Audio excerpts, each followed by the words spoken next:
ऐसी कौन कौन सी 5 गलतियां हैं जो भूलकर भी नहीं करनी चाहिए। साथ ही जानेंगे कि इस दिन क्या खाना चाहिए और किन चीजों से परहेज करना है ताकि आपके परिवार पर कोई दोष न लगे। इसके अलावा इस खास दिन पर किए जाने वाले 4 से 5 सरल और प्रभावशाली उपाय भी बताएंगे। साथ ही ये भी बताया जाएगा कि इस महीने कौन से 5 काम ऐसे हैं जिनसे आपको बचना चाहिए। ये सारी जानकारी हम इस एक ही वीडियो में देने वाले हैं, जिससे आपको और किसी वीडियो को देखने की जरूरत नहीं पड़ेगी। तो चलिए दोस्तों, अब वीडियो में आगे बढ़ते हैं। अगर आप चाहते हैं कि जीवन भर माता रानी का आशीर्वाद बना रहे तो वीडियो को लाइक जरूर करें, चैनल को सब्सक्राइब करें और कमेंट में जय माता लक्ष्मी, जय हरि विष्णु जरूर लिखें। और अपने लाभ के लिए इस वीडियो को पूरा जरूर देखें, तभी आप गरीबी से मुक्ति पा सकेंगे और जीवन में उन्नति होगी। भक्तों, इस बार 2025 में निर्जला एकादशी की तिथि बहुत खास है। इस साल निर्जला एकादशी का व्रत शुक्रवार 6 जून 2025 में रखा जाएगा। यह व्रत ज्येष्ठ महीने के शुक्ल पक्ष की एकादशी तिथि को मनाया जाता है और यह मोक्ष, पापों से मुक्ति और सुख समृद्धि के लिए बहुत शुभ माना गया है। इस एकादशी को भीमसेनी एकादशी भी कहा जाता है। इसे सभी एकादशियों में सबसे कठिन व्रत माना जाता है क्योंकि इसमें जल तक ग्रहण नहीं किया जाता। एकादशी तिथि की शुरुआत 6 जून को सुबह 2:15 से होगी और समाप्ति 7 जून को सुबह 4:47 पर होगी। व्रत का पारण यानी व्रत तोड़ने का समय 7 जून दोपहर 1:56 से 4:26 के बीच रहेगा। पूजा की विधि और नियमों की बात करें तो इस दिन सुबह जल्दी उठकर स्नान करें और साफ पीले वस्त्र धारण करें। फिर भगवान विष्णु का ध्यान करके व्रत का संकल्प लें। पूजा में भगवान विष्णु को पंचामृत, पुष्प, फल, चंदन, दूर्वा, अक्षत आदि अर्पित करें। ओम नमो भगवते वासुदेवाय मंत्र का जाप करें और विष्णु सहस्त्र नाम का पाठ करें। रात को भजन कीर्तन करते हुए जागरण करना बहुत फलदायी माना गया है। अगले दिन द्वादशी तिथि पर व्रत का पारण करने से पहले ब्राह्मणों को अन्न, वस्त्र, जल से भरा घड़ा, छाता आदि दान करना चाहिए। इस व्रत में जल सहित कोई भी भोजन नहीं किया जाता। हालांकि शुद्धिकरण के लिए 1 बूंद जल ग्रहण करने की अनुमति होती है, लेकिन इससे अधिक लेना व्रत का उल्लंघन माना जाता है। इस दिन अभिजीत मुहूर्त, जो लगभग सुबह 11:45 से दोपहर 12:30 तक होता है, पूजा के लिए अत्यंत शुभ माना गया है। इस समय भगवान विष्णु की पूजा करने से विशेष पुण्य मिलता है। दोस्तों, शास्त्रों में कहा गया है कि निर्जला एकादशी सभी तिथियों में सबसे श्रेष्ठ है। इस दिन भगवान विष्णु और माता लक्ष्मी की सच्चे मन से पूजा करने से व्यक्ति को सभी प्रकार के कष्ट, रोग, दरिद्रता और परेशानियों से छुटकारा मिलता है और जीवन में सुख, शांति व समृद्धि आती है। साथ ही निर्जला एकादशी के इस बहुत ही शुभ दिन पर कुछ खास उपाय करके व्यक्ति अपने पिछले जन्मों में किए गए पापों से भी मुक्ति पा सकता है। अगर इस महीने आप भगवान की पूजा सच्चे दिल से करते हैं तो आपकी किस्मत बदल सकती है। लेकिन जैसे इस समय भगवान विष्णु और माता लक्ष्मी जल्दी प्रसन्न होते हैं, वैसे ही कुछ गलत काम करने पर वे नाराज भी हो जाते हैं। धार्मिक ग्रंथों में कुछ ऐसे कार्यों को वर्जित बताया गया है जिन्हें एकादशी के दिन करने से बचना चाहिए। बहुत से लोग नहीं जानते कि हमारे जीवन की परेशानियां, दुख और संकट उन्हीं कर्मों का परिणाम होते हैं जो हमने अनजाने में या जानबूझकर किए होते हैं। इसलिए भगवान ने एकादशी जैसे पवित्र दिन को हमें इन बुरे कर्मों से छुटकारा पाने का अवसर दिया है। अपने परिवार और बच्चों की भलाई के लिए हमें इस दिन सच्चे मन से भगवान विष्णु और माता लक्ष्मी की पूजा करनी चाहिए। लेकिन यह भी कहा गया है कि अगर कोई व्यक्ति इस दिन इन 5 कामों में से एक भी गलती से करता है तो उसके सारे अच्छे कर्म नष्ट हो सकते हैं। इसका असर जीवन में धन की हानि और कष्ट के रूप में सामने आता है, क्योंकि आज के समय में लक्ष्मी जी की कृपा के बिना जीवन कठिन हो जाता है। अब जानते हैं कि इस दिन क्या करना चाहिए और क्या नहीं। सबसे पहले तो भक्तों, आपका समय ज्यादा न लेते हुए वीडियो को आगे बढ़ाते हैं। देखिए भक्तों, अगर भगवान इस दिन आपसे खुश हो गए तो आपका जीवन पूरी तरह बदल सकता है और ऐसे लोग मरने के बाद बैकुंठ धाम को प्राप्त करते हैं। धार्मिक मान्यताओं के अनुसार इस खास दिन कुछ ऐसे काम होते हैं जो करने से मना किया गया है।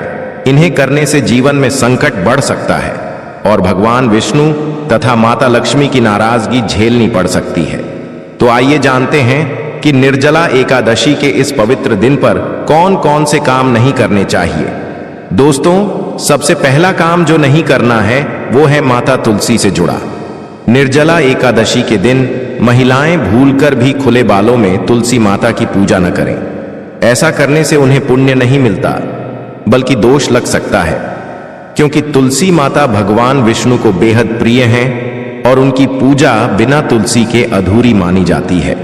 अगर आप तुलसी को जल अर्पित कर रहे हैं तो ध्यान रखें कि सूरज उगने से पहले और सूरज ढलने के बाद तुलसी को जल न चढ़ाएं। साथ ही रोज शाम को तुलसी के सामने एक दीपक जरूर जलाएं। अब चलिए जानते हैं दूसरी गलती के बारे में, जिससे कि हमें निर्जला एकादशी के दिन नहीं करना चाहिए। हमारे धर्म ग्रंथों में साफ लिखा है कि यह दिन भगवान श्री हरि विष्णु और माता लक्ष्मी का विशेष दिन होता है। ऐसे में अगर कोई व्यक्ति गलती से भी इस दिन मांस या शराब का सेवन करता है तो उसे भारी नुकसान झेलना पड़ सकता है। शास्त्रों के अनुसार ऐसे लोगों का वंश 7 पीढ़ियों तक खत्म हो सकता है और वे अकस्मात दुर्घटनाओं का भी शिकार हो सकते हैं।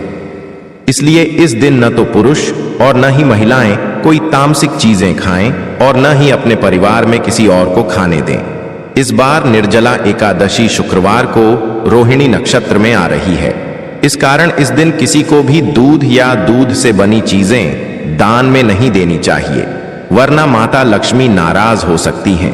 साथ ही इस दिन लोहे या लोहे से बनी चीजें दान में देने से भी बचना चाहिए। तामसिक चीजों का दान इस दिन करने से कुंडली में शुक्र और लक्ष्मी का प्रभाव कमजोर पड़ सकता है। अब जानते हैं अगली गलती के बारे में। इस दिन किसी से भी बहस या झगड़ा नहीं करना चाहिए। माना जाता है कि ऐसा करने से घर का सुख शांति खत्म हो जाती है। पति पत्नी को इस दिन आपसी समझ और प्रेम से रहना चाहिए, लेकिन इस दिन दोनों को संयम रखना चाहिए और किसी भी प्रकार का शारीरिक संबंध नहीं बनाना चाहिए, क्योंकि शास्त्रों में कहा गया है कि इस दिन ऐसा करने से संतान अस्वस्थ हो सकती है। इसलिए ब्रह्मचर्य का पालन करें। इस दिन काले रंग की चीजों का दान करने से भी बचें। महिलाओं और पुरुषों को न तो बाल कटवाने चाहिए और न ही नाखून काटने चाहिए। बाल धोने से भी बचें, क्योंकि इससे कुंडली में चंद्रमा कमजोर होता है और इससे आर्थिक परेशानी आ सकती है। बार बार एकादशी पर ऐसा करने से व्यक्ति आर्थिक रूप से कमजोर हो सकता है। चलिए दोस्तों, अब हम जानते हैं तीसरी गलती के बारे में, जिससे कि आपको इस निर्जला एकादशी के दिन भूलकर भी नहीं करनी चाहिए। तो देखिए दोस्तों, इस दिन आपको मन शांत रखना चाहिए। किसी भी तरह के झगड़े या विवाद से बचें। व्रत में श्री लक्ष्मी नारायण की पूजा करते समय काले कपड़े नहीं पहनने चाहिए। पूजा के लिए लाल या पीले वस्त्र सबसे अच्छे माने जाते हैं। इसके साथ ही घर के मुख्य दरवाजे पर जूते, चप्पल या झाड़ू नहीं रखनी चाहिए। ऐसा करने से माता लक्ष्मी नाराज होकर घर छोड़ देती हैं और दरिद्रता घर में प्रवेश कर जाती है। आपने देखा होगा कि कई लोग अपने घर के दरवाजे पर नींबू और हरी मिर्च टांगते हैं। इसका कारण यह है कि नींबू और मिर्च को दरिद्रता का भोजन माना जाता है। जब दरिद्रता को अपना आहार दरवाजे पर ही मिल जाता है तो वह घर के अंदर नहीं जाती। इसीलिए अधिकतर लोग यह भी पूछते हैं कि हम मेहनत तो करते हैं, फिर भी उसका फल क्यों नहीं मिलता, घर में लक्ष्मी क्यों नहीं आती। इसका कारण यह है कि जो लोग सिर्फ मांगते रहते हैं उनके घर में लक्ष्मी कभी नहीं आती। दूसरा कारण है खंडित मूर्ति की पूजा। बहुत से लोग अनजाने में टूटे फूटे मूर्तियों की पूजा करते हैं, जबकि ऐसे घरों में देवी देवता कभी नहीं रुकते। तो चलिए दोस्तों, अब जान लेते हैं कि एकादशी के दिन और कौन से ऐसे काम हैं जिन्हें नहीं करना चाहिए। लेकिन उससे पहले आप सभी से निवेदन है कि अगर आप ज्ञानवर्धक टेल्स चैनल पर नए हैं तो चैनल को सब्सक्राइब जरूर करें और वीडियो को एक लाइक दें। साथ ही अपनी राशि कमेंट बॉक्स में लिखें, क्योंकि हम राशि के अनुसार भाग्य से जुड़ी जानकारी और आसान उपाय भी बताते हैं। अब जानते हैं कि निर्जला एकादशी के दिन 5 ऐसे काम कौन से हैं जो नहीं करने चाहिए। सबसे पहले, इस दिन कुछ चीजों का दान वर्जित माना गया है। ज्येष्ठ महीने की निर्जला एकादशी पर दान पुण्य करना शुभ होता है, लेकिन सरसों का तेल दान करना माता लक्ष्मी की नाराजगी ला सकता है। इसी तरह लोहे की वस्तुएं भी इस दिन और शनिवार को दान नहीं करनी चाहिए। दूसरा, मांस और शराब जैसी चीजें इस दिन न खाएं, न किसी को दें। ऐसा करने से कुंडली में शुक्र और लक्ष्मी का प्रभाव कमजोर हो जाता है, जिससे जीवन में आर्थिक समस्याएं बढ़ सकती हैं। तीसरा, इस दिन पति पत्नी के बीच किसी भी प्रकार की बहस या झगड़ा नहीं होना चाहिए। कहा गया है कि इस तरह के मतभेद से जीवन में अशांति आ सकती है और दांपत्य जीवन में दरार पड़ सकती है। चौथा, इस दिन काले रंग की वस्तुओं का दान न करें। माना जाता है कि इससे घर में नकारात्मकता फैलती है और मां लक्ष्मी की कृपा दूर हो जाती है। पांचवी बात, किसी स्त्री का अपमान इस दिन भूलकर भी न करें। माता लक्ष्मी को स्त्री का रूप माना गया है। इस दिन यदि किसी महिला को अपमानित किया गया तो समझिए कि लक्ष्मी माता नाराज हो जाएंगी। ऐसे घरों में जहां महिलाओं का सम्मान नहीं होता, वहां लक्ष्मी निवास नहीं करती। शास्त्रों में भी कहा गया है कि जहां स्त्रियों की पूजा होती है, वहां देवता निवास करते हैं। इसके अलावा इस दिन मांसाहारी भोजन और शराब से पूरी तरह दूरी बनाएं। अगर संभव हो तो सात्विक भोजन करें और खुद को संयमित रखें। इस दिन इन तामसिक चीजों से दूर रहने से घर में सुख, शांति और समृद्धि बनी रहती है। शास्त्रों के अनुसार निर्जला एकादशी का दिन बेहद पवित्र और पुण्य देने वाला होता है। यह दिन केवल व्रत और दान का नहीं, बल्कि आत्मशुद्धि, संयम और साधना का विशेष अवसर होता है।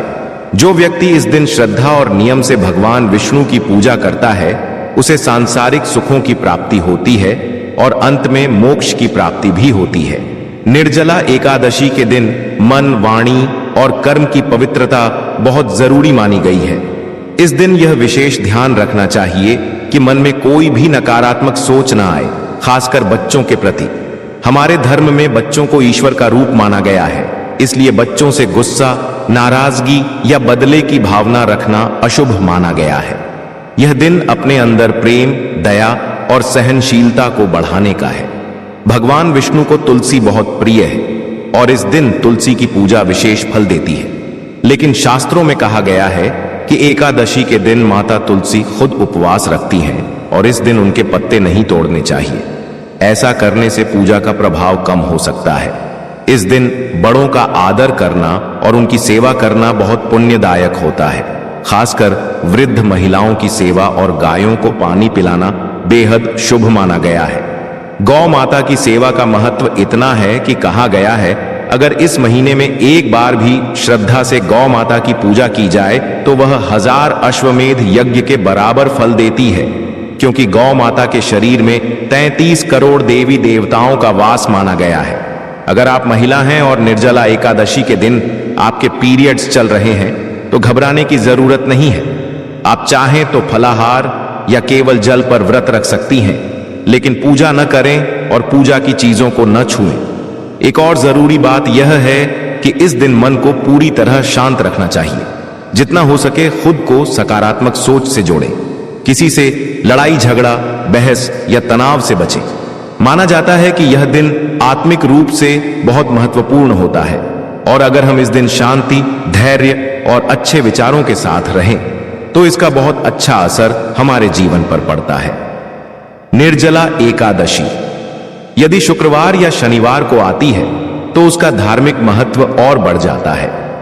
शुक्रवार का दिन मां लक्ष्मी को समर्पित होता है, इसलिए इस दिन किसी भी तरह का लेन देन न करें, न किसी को उधार दें और न ही किसी से लें। ऐसा करने से जीवन में आर्थिक परेशानी और अशांति आ सकती है। अगर आप चाहते हैं कि आपके घर में सुख शांति बनी रहे तो निर्जला एकादशी के दिन एक खास उपाय जरूर करें। कमल के फूल पर विराजित मां लक्ष्मी की एक सुंदर तस्वीर लाएं और उसे अपने घर के मंदिर में रखें। फिर उन्हें फूल, धूप और दीप से सच्चे मन से पूजा करें। यह सिर्फ पूजा नहीं बल्कि मां लक्ष्मी को अपने घर आमंत्रित करने जैसा होता है। ऐसा करने से आपके घर में स्थायी शांति और समृद्धि बनी रहती है। निर्जला एकादशी के दिन अगर व्रत करने का संकल्प लिया जाए तो इसे पूरे नियमों के साथ निभाना चाहिए। इस दिन से ही सात्विक भोजन लेना शुरू कर देना चाहिए और मन को शांत और एकाग्र करने का प्रयास करना चाहिए। चलिए दोस्तों, अब जानते हैं कि निर्जला एकादशी के दिन कौन कौन से उपाय करने चाहिए जिससे आपको धन की प्राप्ति हो सके। इस बार की निर्जला एकादशी एक विशेष संयोग के साथ आ रही है, जब शुक्र, गुरु और चंद्रमा की दृष्टि मिल रही है। कल के दिन 52 से ज्यादा शुभ योग बन रहे हैं, जो पिछले 172 वर्षों में पहली बार हो रहा है। ऐसे में यह जानना जरूरी है कि इस खास दिन क्या करना चाहिए। अगर आप चाहते हैं कि साल 2025 आपके लिए धन, सफलता, स्वास्थ्य और सौभाग्य से भरपूर हो और आपकी सभी परेशानियां और आर्थिक समस्याएं हमेशा के लिए खत्म हो जाएं, तो इस निर्जला एकादशी के दिन एक छोटा सा उपाय जरूर करें। इस दिन सदाबहार पौधे की जड़ को जड़ सहित उखाड़ कर लाना है। जी हां दोस्तों, सदाबहार का पौधा एक ऐसा दिव्य पौधा है जिसमें मां लक्ष्मी का वास माना गया है। यह पौधा अमृत का प्रतीक होता है। शास्त्रों में कहा गया है, या देवी सर्वभूतेषु लक्ष्मी रूपेण संस्था नमस्ते नमस्ते नमो नमः। जो व्यक्ति निर्जला एकादशी के दिन इस पौधे की जड़ को गंगा जल से धोकर चांदी या तांबे के ताबीज में रखकर धारण करता है, उसके जीवन में कभी भी धन की कमी नहीं होती। उसके घर में लक्ष्मी जी स्वयं वास करने लगती हैं। इस दिन सुबह ब्रह्म मुहूर्त में उठकर स्नान करें, शुद्ध वस्त्र पहने और सदाबहार पौधे की जड़ को जड़ सहित उखाड़ कर घर लाएं। उसे गंगा जल या साफ पानी से धोएं और माता लक्ष्मी की तस्वीर के सामने घी का दीपक जलाकर जड़ को हाथ में लें। फिर ओम महालक्ष्म्यै नमः इस बीज मंत्र का 11 बार जाप करें। अब इस जड़ को चांदी या तांबे के ताबीज में डालकर गले या बाजू में पहन लें। बस इतना सा उपाय करने से आप खुद चमत्कार महसूस करेंगे। जहां पहले तंगी और परेशानी थी, वहां अब मां लक्ष्मी का वास होगा। अब बात करते हैं एक और दिव्य पौधे की, चमेली की जड़ की। अगर किसी को लंबे समय से कोई बीमारी या अचानक आई स्वास्थ्य समस्या परेशान कर रही है और इलाज से भी राहत नहीं मिल रही, तो समझ लें कि इसके पीछे कोई नकारात्मक ऊर्जा हो सकती है। ऐसे में चमेली की जड़ का उपाय आपके लिए एक सुरक्षा कवच का काम कर सकता है। निर्जला एकादशी को चमेली की जड़ को जड़ सहित उखाड़ें, फिर उसे गंगा जल से अच्छे से शुद्ध करें और साथ लेकर जाएं। फिर हनुमान जी के मंदिर में जाकर चमेली के तेल का दीपक जलाएं और उस जड़ को तांबे या चांदी के ताबीज में भरकर अपने पास धारण करें। ऐसा करने से हनुमान जी की कृपा से शरीर की बीमारियां, नेगेटिव ऊर्जा और घर की समस्याएं दूर हो जाती हैं और पूरे वर्ष स्वास्थ्य में सुधार बना रहता है। अब बात करते हैं उन उपायों की जो गौ माता से जुड़े हैं। इन उपायों को करने से व्यक्ति की 7 पीढ़ियों तक कभी धन की कमी नहीं होती। जीवन के दुख, कष्ट और संकट दूर हो जाते हैं और सुख समृद्धि व्यक्ति के जीवन में स्वतः चली आती है। आपने जरूर सुना होगा कि गौ माता में सभी देवी देवताओं का वास होता है। अगर हम सच्चे मन से गौ माता का आशीर्वाद प्राप्त करते हैं, तो जीवन की बहुत सी मुश्किलें खुद ब खुद हल हो जाती हैं। निर्जला एकादशी का दिन विशेष रूप से गौ माता की सेवा और उनका आशीर्वाद पाने के लिए बहुत ही शुभ माना जाता है। इस दिन गौ माता को कुछ खास चीजें खिलाने से आपके जीवन में खुशहाली, बरकत और शांति का आगमन होता है। आइए जानते हैं कि इस दिन क्या खास खिलाना चाहिए जिससे जीवन में चमत्कारी बदलाव आ सकता है। सबसे पहले बात करते हैं हरे चारे की। कई संत महात्मा कहते हैं कि जो भक्त इस दिन गौ माता को हरा चारा खिलाता है, उसकी गरीबी सदा के लिए दूर हो जाती है। हरा चारा न सिर्फ गौ माता के लिए लाभकारी होता है, बल्कि यह आपके घर में भी सकारात्मक ऊर्जा और समृद्धि लाने में मदद करता है। अब बात करते हैं दूसरी चीज की, रोटी और गुड़। खास तौर पर उन लोगों के लिए जिनके जीवन में परेशानियां और संघर्ष ज्यादा रहे हैं, यह उपाय बहुत फलदायक माना गया है। अगर आप चाहते हैं कि आपके जीवन में कभी भी कोई दुख या समस्या न आए, तो इस दिन गौ माता को रोटी और गुड़ जरूर खिलाएं। कहा जाता है कि इस दिन गौ माता को गुड़ खिलाने से सभी कठिनाइयां दूर हो जाती हैं और घर में खुशहाली का वास होता है। इस दिन गौ माता को रोटी और गुड़ खिलाकर हम न केवल उनका सम्मान करते हैं, बल्कि अपने जीवन की हर परेशानी भी खत्म कर देते हैं। गौ माता में सभी देवी देवताओं का वास होता है। जब हम गौ माता की सेवा करते हैं और उनका आशीर्वाद पाते हैं तो वे हमारे जीवन को भी समृद्धि और सुख से भर देती हैं। यह दिन जीवन में सकारात्मकता और शांति लेकर आता है, जिससे खुशहाली बनी रहती है। दोस्तों, अगर आपको यह वीडियो अच्छा लगा हो तो एक प्यार भरा लाइक जरूर कर दें।